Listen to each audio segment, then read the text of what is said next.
Unë dua të rikthem edhe një herë tek teatri, po pse jo dhe te filmi. Mënyra se si ti e shpjegon personazhin, se si një aktor duhet që ta, siç ka thënë, ta haj, ta kafshoj personazhin, të kafshoj duart, këmbët, trupin.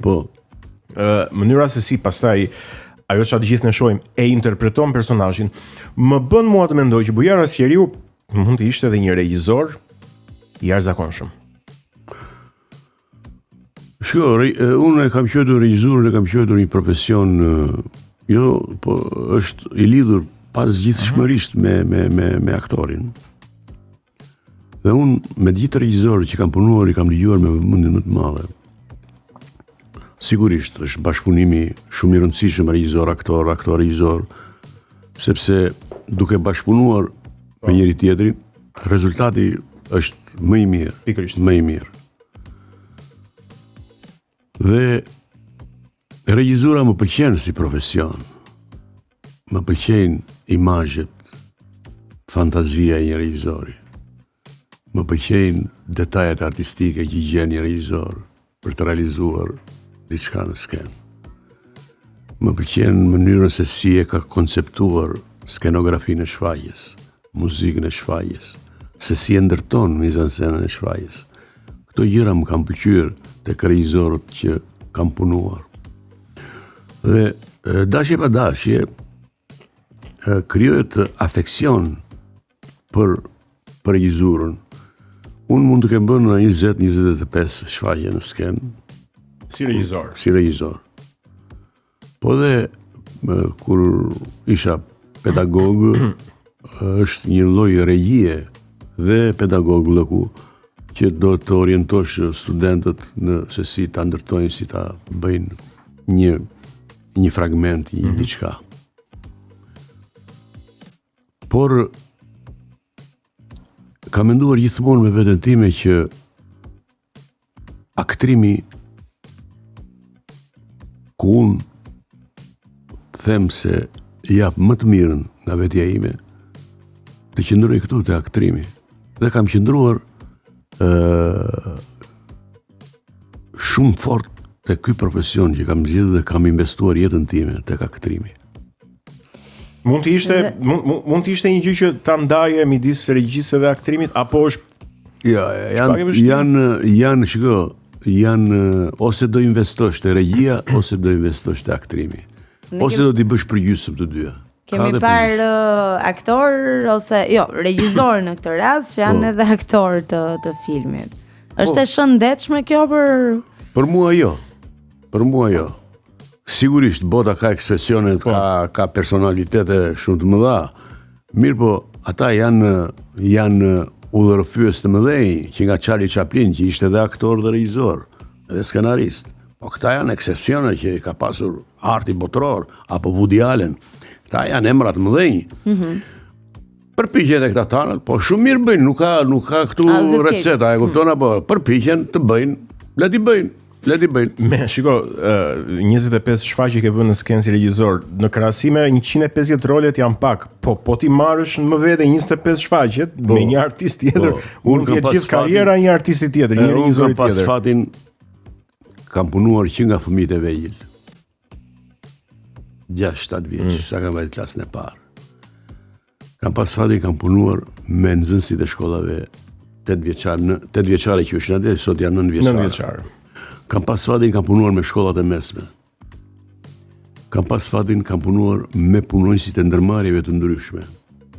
Qoftë estrad, qoftë komedi, qoftë teatr, dram, me fjalë.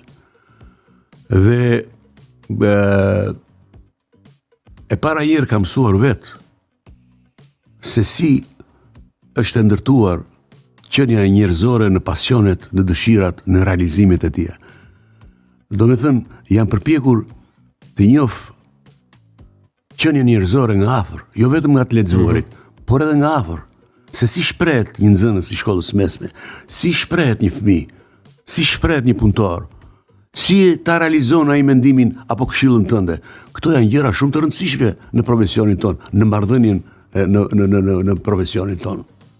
Po nëse bëjmë një krahasim mes filmave që bëshin dikur para viteve 90 dhe filmave që janë bërë tani në këtë kohë, që me ardhjen e demokracisë në Shqipëri, a i përkasin më pak realitetit ato filma që bëhen sot, pra a e gjenë më shumë veten, pra dikur nëse unë kujtoj filmat që bëheshin, ishin shumë ngjashëm me jetën e njerëzve. Kurse sot, se si ka ndryshuar. Shko që ka ndodhur. Ardhja e demokracisë në radhë të parë ka sjellë lirinë. Liria është gjëja më e çmuar për çdo njeri dhe aq më tepër në fushën e krijimtarisë artistike. Ti je i lirë, e di çdo më thënë ti je i lirë apo jo. Ti mendosh gjërat si të pëlqejnë tyja, ti realizosh gjërat si të dëshirosh ti. Kjo është gjëja më e madhe në këtë periudhë ku jetojmë ne sot, liria.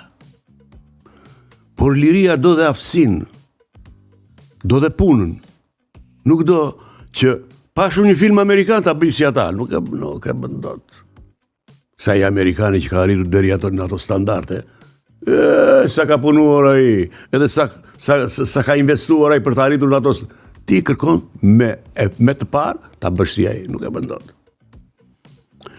Edhe liria duhet të ketë kufit e saj në vetdijen e individit. Ti e ke lirin, bëj si të duash. Por çdo gjë të dalë prej laboratorit tënd. Laboratori është mendja dhe zemra jote. Ky është laboratori. Jo të më marrësh mua dhe të më kopjosh skena të cilat ti i ke parë diku. Ja. S'kam qenë kur me këtë.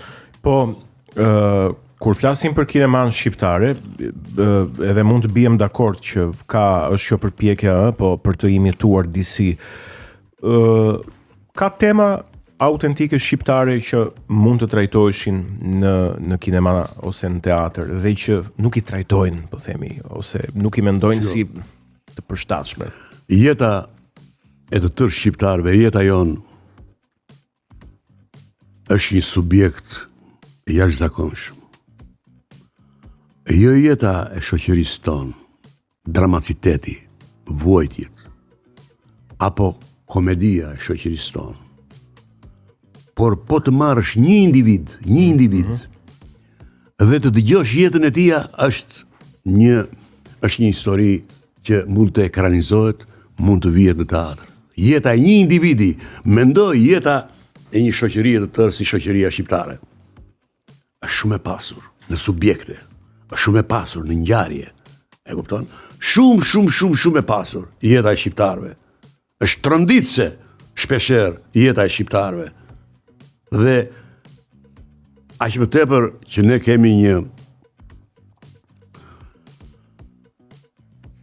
kemi njerëz të cilët kanë vuajtur në përburgjet e diktaturës.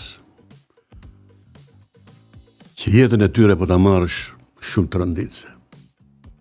Të ekranizosh jetën e ish të burgosurve politik. Është shumë tronditse për çdo sy, jo vetëm këtu, po në gjithë botën. Ne kemi thagma të tmerrshme, histori të tmerrshme. Apo njerëzve që kanë qenë për internime, të ekranizosh artistikisht, po do fuqi të madhe. Mendje bën kalan, mendja bën dhe hatan, nuk diskutohet, do mendje. Ka rrezikuar ndonjëherë sinqeriteti edhe fakti që ju keni qenë gjithmonë drejt për drejt, ju ka rrezikuar ndonjëherë në atë sistem? Po, ngacmime kam pasur edhe paralajmërime kam pasur. Duhet kujtoj këtu unë si tani kisha qef të lija flokët e gjata. Edhe kur një ditë aty në teatr, një nga këta të komitetit partisë më tha mua, nuk i lë koti tha flokët e gjata, se kërkon të fshesh mendimet të qelbura që ke poshtë atyre flokëve. Tash unë jam aktori, tash. Sot jam me flok pak të gjata, nesër jam tullaci, tash. Ka roli varë. Po, në valet nga roli, tash. Kjo është arsyeja. E kështu, në një pyetje tjetër. Donim të dëgjonim vazhdimin e historisë në fakt. U mbyll aty. Po mbyll. Tash unë jam aktori tash. Çfarë ti thosh? Nuk pati asnjë pretendim nga ana tij. Jo, po të më tha me qesëndit të madhe, mua më tha me qesëndit të madhe. U preke ti? Jo, do preke.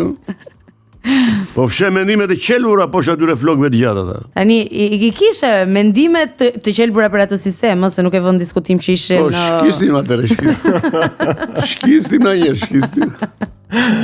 Do me thënë ai të drejt kishte.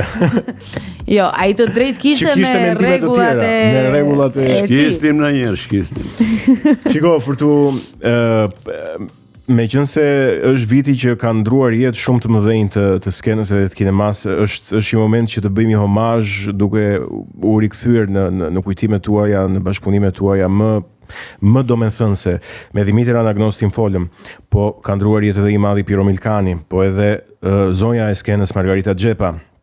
Më herët vitet e tjera më risjell në kujtim Xhevdet Ferrin, Naun Shundi, Enver Petrovski, të cilët i kam njëjtur nga afër. Ka qenë kolegët e mi, kam luajtur me ta, kam darë jetën me ta, kam qeshur, e kemi bërë biseda të çfarëdoshi me ta, kam mësuar prej tyre. Këto janë kujtimet më të dashura që ke me ta? Këto janë kujtimet të pashlyeshme.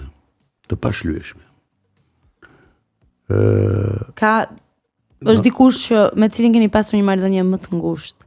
Po, Naun Shundi ka qenë miku im në teatr, nga më të ngushtit. Nauni kishte aftësinë që përmendëm neve, të ishte aktor i shkëlqyer, të ishte regjisor shumë i zoti, por edhe dramaturg. Kam luajtur edhe në veprat që ka shkruar Nauni. Edhe humbja ati ishte një humbje madhe për teatrin ton. Një djalë modest që asnjëherë nuk mendoi të bënte reklamën e punës vet. Asnjëherë. Po folë një fjalë të bardhë. Po folë një. I manqur. Shumë i manqër, i talentuar, shumë i talentuar. Nauni ishte një djalë zotni. Bëri edhe teatr në shtëpi, ose shtëpinë e tij e bëri teatr. Sakrifikoi shtëpinë e tij për të bërë teatr. Do me thënë, mendoni se sa e thellë ka qenë dashuria tek ai për teatrin. Kjo është thellësi dashurie, nuk është reklam. Ai kaq shumë e donte teatrin, sa shtëpinë e vetë e sakrifikoi për të bërë teatr. Kush e bën? Pak milioner nga Shqipëria? Këtë dëgjon në njëri ti të bëj vilën apo kështu të bëj teatr? Askush. Ja, e bëri ai fukaraj, aktori. I kam mbledhur ato 5 lek nga 5 lek, që bëri teatrin. Një gest domethënës dhe një dashuri e patregueshme. Nuk e bën dot kushdo. Nuk e bën dot kushdo. Hajde bë. Sa milioner ka Shqipëria? Plot. Sa vila kanë? E sa apartamente bëjnë? E sa ashtu? Kush e bëri teatrin? Ai e bëri shtëpinë. E bëri teatr. Kjo është thellësia e dashurisë së tij për teatrin. E jashtëzakonshme. Një gjë të mrekullueshme për artistët, ndryshe nga qeniet e tjera njerëzore, që mund të largohen fizikisht, ama janë gjithmonë aty. Pa diskutim, sepse vepra e çdo aktori, e çdo artisti është një vepër që ka komunikuar me publikun dhe ajo nuk mund të harrohet, nuk mund të kollaj nga kujtesa e publikut. Ajo është aty, sepse nëpërmjet asaj vepre publiku ka marrë emocione, ka marrë edukat, ka marrë mësim, ka marrë filozofi, ka mësuar diçka. Dhe është e vërtet ajo që një hajdut pa një shfaqje që me hajdut edhe vajti vetë u dorëzua. Po. Katarsisi që përjetoi. Që përjeton njeriu, sigurisht. Teatrin, njerëzimi. Prandaj teatri nuk vdes kurrë. Këtu e 3000 vjet përpara që u krijua teatri, u krijua vetë nga njerëzit. Thanë, dale të vëm 5 vjet atje, të shikojmë si jetojmë ne. Të shikojmë veten e tyre. Prandaj u krijua teatri. Pa na bënë çik neve jetën tonë dhe i mori njëti në skenë kush kishte të më tepër talent kështu. Dhe njëti vet. Prandaj është krijuar vetë nga njerëzit teatri. Nuk ka ardhur nga një urdhër nga komiteti i partisë të krijojë teatri. Kjo është filozofia. Por në fakt mua më vjen në mendje edhe Churchill, një shprehje e tij kur nga lufta edhe nga situata goxha e rënduar ekonomike jepet sugjerimi hajde të prishim teatrot. Edhe përgjigjja ishte po ne prandaj po bëjmë luftën për të ruajtur këtë pasuri. Po, edhe thënie e madhe Napoleon Bonapartit. Nuk po i thoshin atë që ne po humbasim betejat në ku po i bënda ne nga Abisinia, nga Rusia, nga po i bënda do betejat. Nuk po i thoshin këta generalët që po humbasim betejat. Dhe ai bëri një pyetje shumë të thjeshtë. Ka spektator, tha, komedia franceze? Jo, madhëri, tha, nuk para ka, tha. Po pse s'me thoni që kemi humbur luftën?